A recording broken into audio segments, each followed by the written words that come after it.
Hi, it's Troy in central London. So we had a question yesterday from Alexandra de Souza, I hope I pronounced that correctly, who in response to the live video I did where I was saying, have you got topics you want me to discuss? He said he wanted me to talk about alone time, and particularly in regard to being an introvert and sort of creating that balance between having the time on your own, which you could call monk mode, which is working on your own projects, doing your own thing and all that, and also socializing. And I suppose within that you might talk about dating as well as going out to see friends and other just general social activities. And he was saying, as an introvert, how do you deal with that? How do you marry up the two? So I wanted to just share some general thoughts on that. And what I would say is, in the end, what it comes down to is being quite ruthless with your time, to be frank. And he does say towards the end of his message that this could tie in with my book about being not nice, if you like. I was talking, well, there's a couple of books about that. I've got my own book, which is called How to Be an Arsehole, which is about, not being a nice guy, not bowing to sort of social expectations. And I've also been reading another book recently called Not Nice, which I'll leave a link in the description below, which is really, really good, on the same sort of topic. It's that whole not just bowing to social pressure, not doing what other people want you to do and everything else.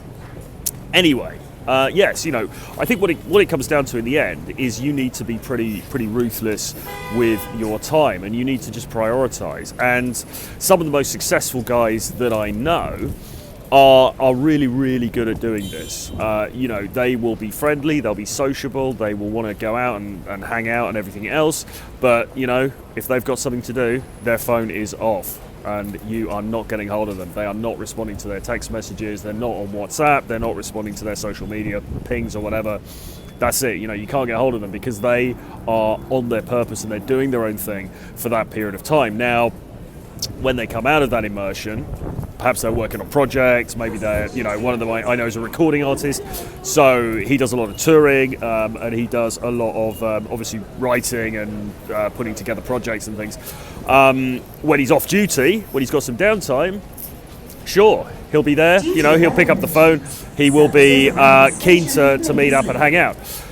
But when he's in the middle of a project, when he's busy, when he's working hard, you won't be able to get a hold of him, and that's just how it is, and that's how you got to be. And I think the problem is that we are all so conditioned to be social. We're so conditioned to be nice as well, that we're expected just to be on call for people the whole time, and it's just not good. It's just not a good way to be.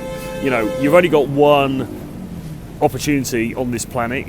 As far as we know, we're only here this one time. You probably have certain things you want to achieve, both in your professional life as well as in your personal life.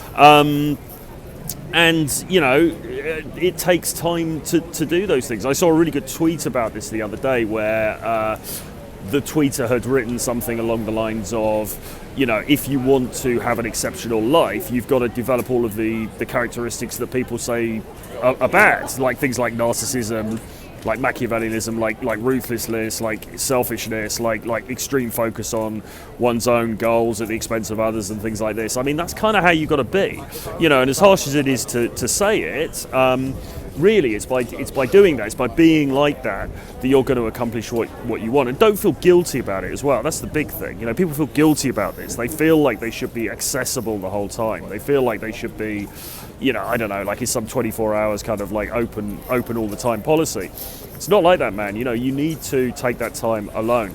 Balancing it is really important. What people have difficulty with, though, is when you've been in a period of like monk mode, where you've been shut away and you've been working on your projects or whatever, and then you go out into the real world and you have to try and socialize with people.